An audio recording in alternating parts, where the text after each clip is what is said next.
Emagumeni athule akwaMowabi, lapho amathunzi edansa ngaphansi kokukhanya okufiphele, indaba yokholo yayembuleka buthule.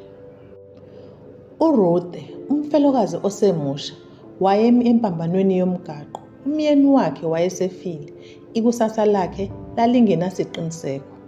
Kodwa ngisho phakathi kwenhlekelele, kwakukhona okuthile ngaye. Amandla awongabonakali emdonsela endaweni ekude namathafa akwaMowabi. Lena indaba kaRuthe, owesifazane onokwethembeka okungantengantengi, okwakungeke nje kuguqule impilo yakhe eyedwa kodwa kushintshe nenkambo yomlando. Umoya wawuvunguza njengoba uRuthe ebambe umphetho wetshali lakhe, inhliziyo yakhe ibuhlungu ngenxa yosizi.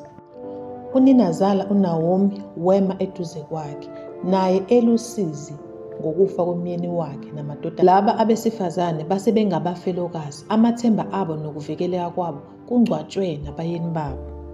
Wakhulumela phansi, kumele ngibuyele eBethlehem, ekhaya lami. uJehova ungenzele okuwumunyu. Wanxusa uRuthe kanye nomunye umalokazana wakwakhe u-Orpha ukuba babuyele emndenini yabo.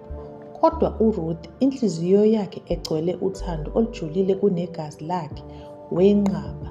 Ngokuqiniseka wakhuluma amazwi ayezonanela ezizukulwaneni ngezizukulwane.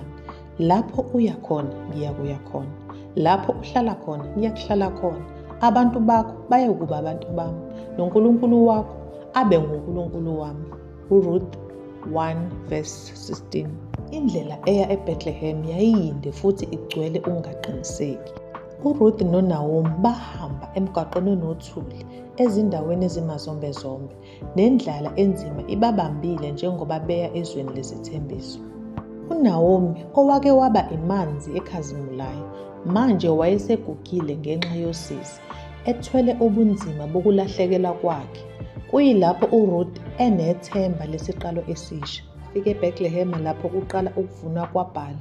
Kodwa uRuth wayengazi muntu ngaphandle kwaNaomi.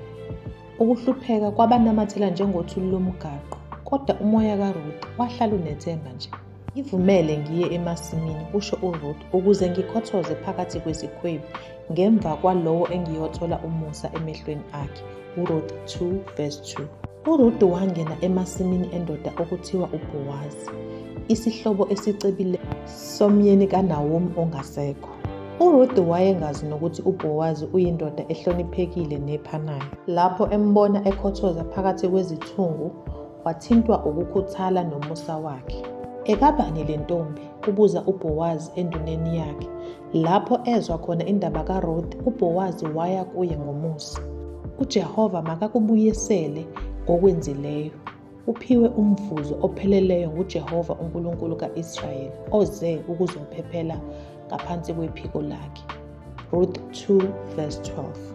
uBowazi waqinisekisa ukuthi uRuth uyavikelwa futhi uyahlinzekelwa, emnika okungaphezu nje kokudla, emnika inhlonipho nesihawu.